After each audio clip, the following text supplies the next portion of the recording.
Fokus kegiatan pada KKN siklus 3 ini adalah kegiatan UMKM pada masa pandemi COVID-19. Sebelum masuk ke dalam kegiatan, ada baiknya kita mengetahui apa itu UMKM.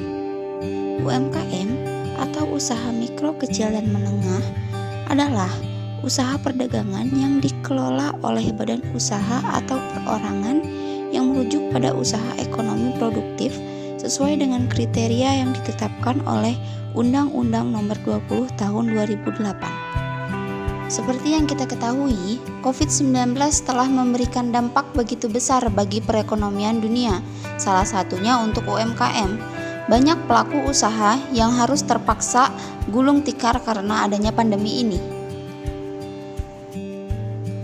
Maka dari itu, kita perlu mengetahui upaya apa yang dilakukan para pelaku usaha UMKM untuk mempertahankan bisnisnya ini. Saya akan mewawancarai 2 narasumber pelaku usaha UMKM yang ada di daerah Ciranjang, Cianjur, Jawa Barat. Check this out.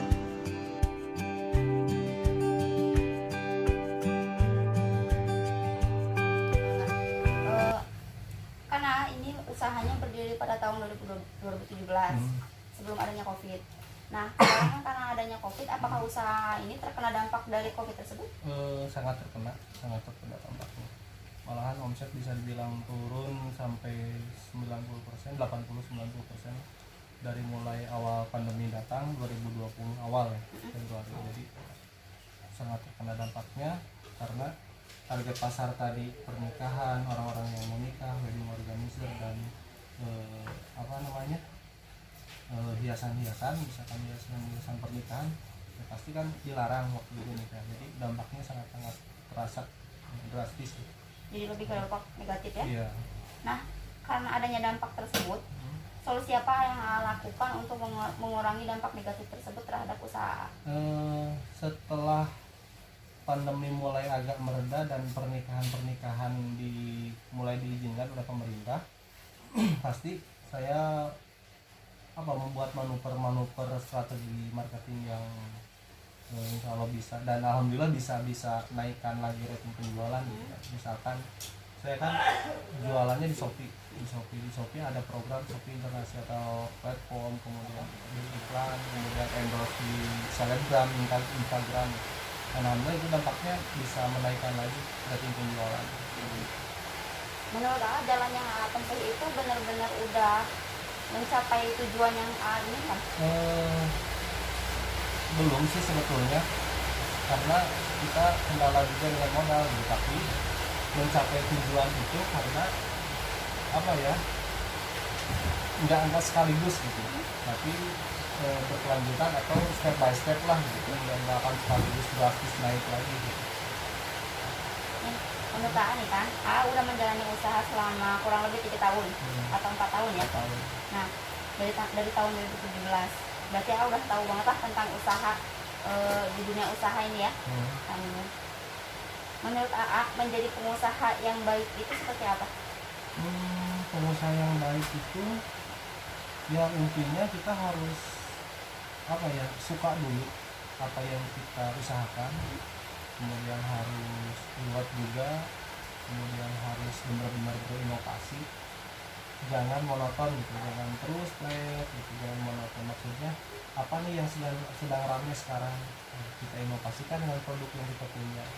Misalkan sebelumnya kan contoh ini frame ini kan hanya untuk foto, pajangan foto saja, tapi kalau diinovasikan frame ini menjadi tempat mahar bisa gitu.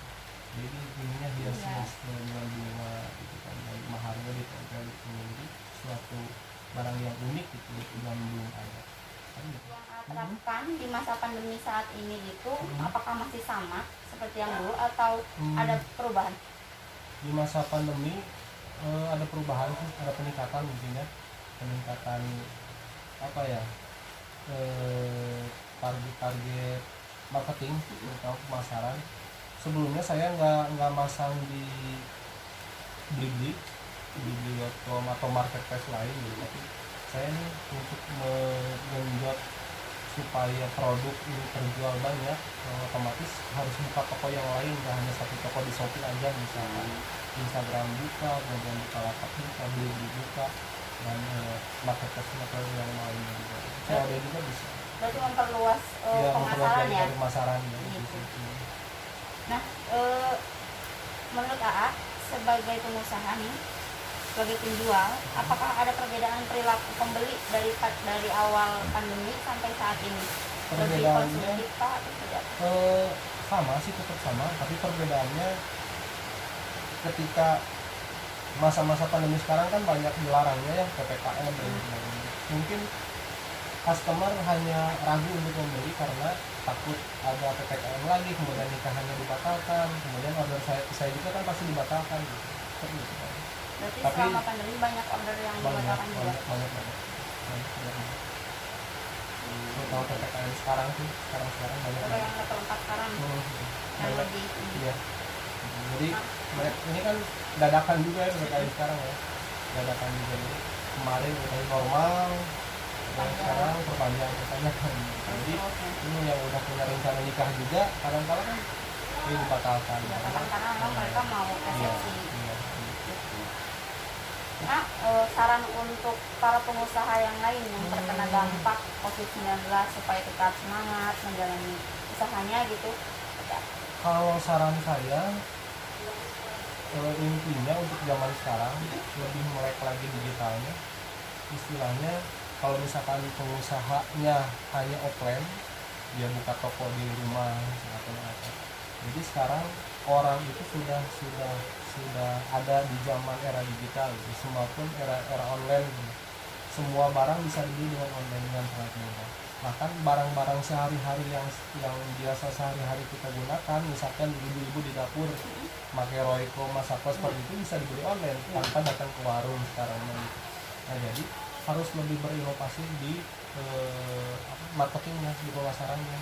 Jangan hanya offline, online pun sudah harus menginjak ke online lah gitu. Pindah ke medianya ya. Media secara digital gitu.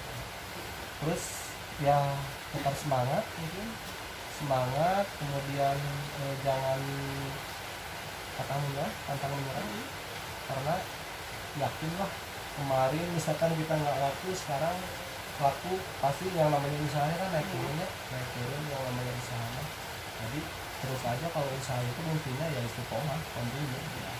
Harus terus kita jalan. Bapak terima kasih ya sudah saya wawancara, sudah berkenan saya wawancara. Terima kasih atas jawaban-jawaban yang Bapak lontarkan kepada saya. Semoga membantu kepada pengusaha yang lain sarannya. Saya mohon undur diri. Terima kasih. Assalamualaikum warahmatullahi wabarakatuh. Dampak pandemi COVID-19 terhadap bisnis UMKM Bapak Irfan Nurholis.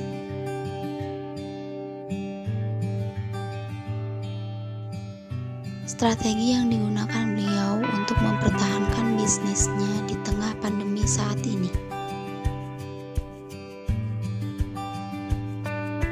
Wawancara kedua yaitu kepada pengusaha kosmetik di Ciranjang. Check it out. Usaha yang dijalani ini jenisnya apa Teteh? Ini penjualan skincare. Berdirinya pada tahun berapa? Kalau ini sih berdirinya udah dari 2018, sekitar bulan Februarian. 2018 sekitar Februari. Sudah berjalan 3 tahun.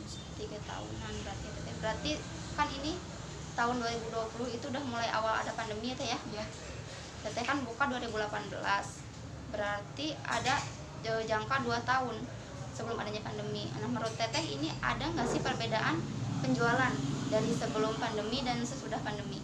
Ada sih Teh, kalau untuk dampak ada, karena kan kalau dari 2018 kan kita penjualan hampir bisa sehari itu 50 pakaian atau kurang lebih. Kalau sekarang paling menurun kayak gitu sih untuk dampaknya.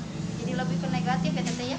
Soalnya emang apa ngaruh banget gitu pas ada COVID.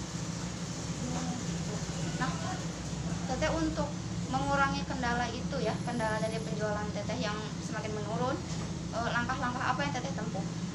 Paling kita kan dulu kita belum adanya sistem online ya, jadi cuman offline kayak gitu yang keluar masuk toko. Kalau sekarang karena adanya COVID, jadi kita juga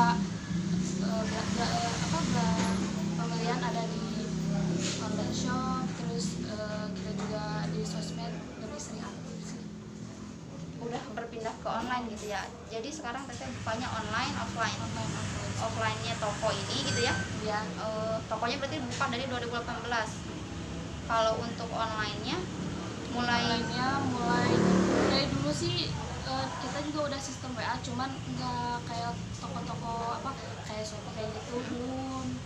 Paling menginjak ke Shopee itu pas awal tahun 2020-an. oh, pas adanya COVID itu ya. Menurut teteh, langkah teteh untuk menempuh ke jalan online itu udah apa? Udah sesuai dengan tujuan penjualan teteh dari awal belum? Online kalau untuk kan sekarang masih masa pandeminya, emang masih itu sih masih Naik turun gitu ya? naik turun. Pesan untuk pelaku usaha yang lain nih supaya tetap semangat berjualan di masa pandemi seperti ini bagaimana? Apa? Untuk pesannya ya kita harus tetap semangat meskipun ya keadaan kayak gini. Terus banyak-banyak promosi juga kalau misalnya buat yang pengguna medsos kayak gitu, biar orang tahu kita teh jualan gitu. Terus harus lebih tahu teknologi sih. Jadi kita tuh biar nggak ketinggalan geningan sama yang lain. Ya. Intinya mah harus sabar lah kayak gitu. Iya, karena memang lagi naik turun ya emang di bisnis ini. apalagi penjual-penjual yang kecil kayak gitu. Iya, yang toko